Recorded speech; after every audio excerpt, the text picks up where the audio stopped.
Hello, TA. Today we will be presenting to you Assignment 6 for Seg 3103 Quality Assurance. My name is Will. I'm Aiden.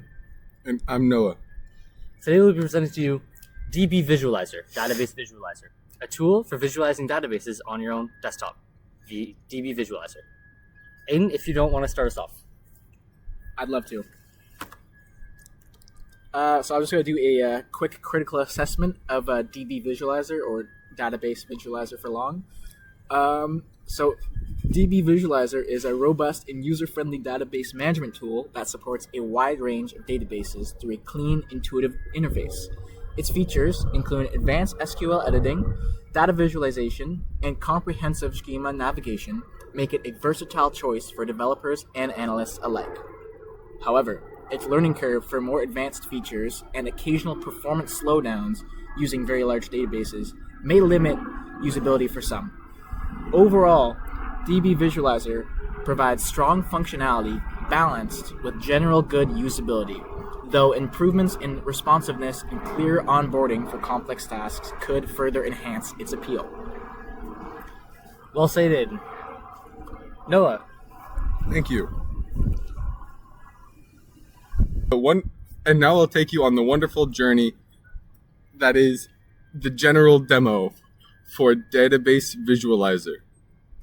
To start, you want to launch DB Database Visualizer. Once you're here, you have to choose which DB or database you would like to use.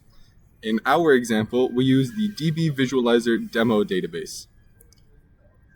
And you can see on the left that there is 3 different schemas: information schema, public, and Sacalia.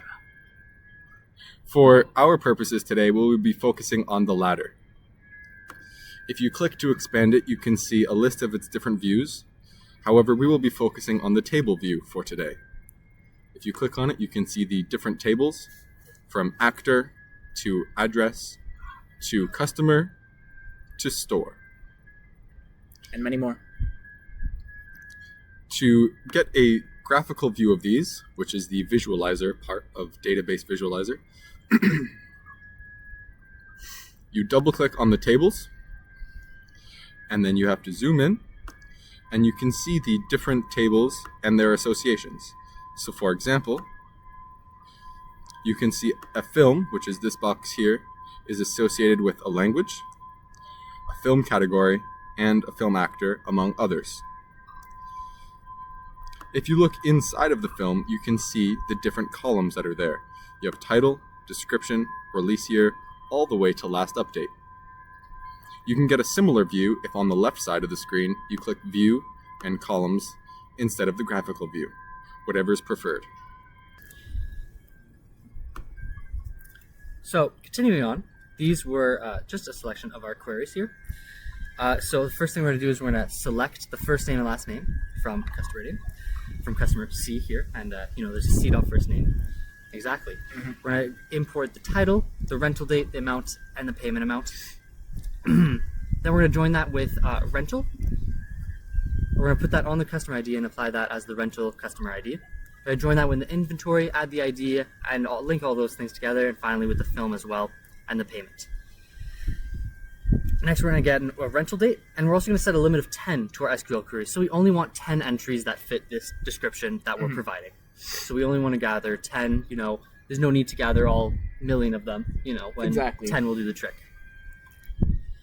Next up, we added a very specific type of user. This user must be Neil Renner, and he must have rented World Leathernecks. Mm-hmm. For this one, again, we have limit 10, because I don't think there's more than 10 Neils who are getting World Leathernecks. Yeah. That would be a conundrum. So, in theory, when we run this, we should be able to see one user, Neil Renner, who rented out World Leathernecks, as well as all the additional information that we wanted to get. Perfect. Okay, now I will take you on the journey of creating queries.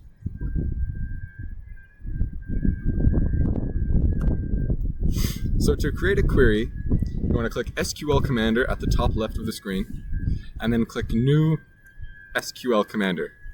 This opens a new SQL commander, which, when chosen in association with your given DB or database and your schema, you are able to write queries to perform certain tasks for you, as William explained. So the two that we have written here are, as Will described, the first one and the second one. The slight change in practical effect is we remove the limit 10 because of how often or how many users there are. We cannot guarantee that this user Neil Renner would show up in the first 10 of the randomly selected others. So we were asked to use Visual Query Builder to make queries again. However, when we tried to do it, it was locked under the Pro feature, which I believe was about $250 USD. Something about that. I think it was. I believe it was 220 USD at the time of checking. 220 USD. So that's a little bit out of our price range. So unfortunately, we won't be able to demonstrate this today. However, if we go over to the DB visualizer, we can see exactly where this feature would be found. Right? Yes, perfect. Exactly. However, it is locked under the Pro version. Now, Sadly. Aiden, I have a question for you, Aiden. What would be the purpose of this Visual Query Builder, and how would that maybe help users use this application more efficiently? Good question. Yeah, very good question, Will. So the Visual Query Builder would help. It's sort of a point-and-click service. So it would help users not too familiar with SQL syntax and just make it very user-friendly and easy to train people in. Mm-hmm. That sounds Well helpful. said. Well said. Yes, perfect. Next, I'll demo the queries in action. So when we run our first one, you can see a list of a plethora, if you will, of customer names, film titles, rental dates, and payment amounts. For example, you have Ms. Betty White here, who rented Groundhog Uncut on Valentine's Day for $5. Pretty good deal. Yeah. Pretty good deal. Price is back in 2006. Am I right, guys? Crazy times Inflation has caused that to rise. So next, when you run the second one, this will search the previous list for a Neil Renner. Renner.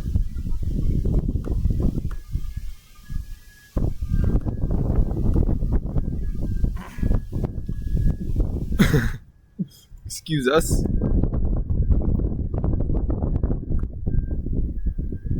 And there it is. There were some extra spaces on the end. So you can see here, Mr. Neil Renner rented World Leathernecks, also on Valentine's Day. Interesting. Interesting. I wonder if they had a date night.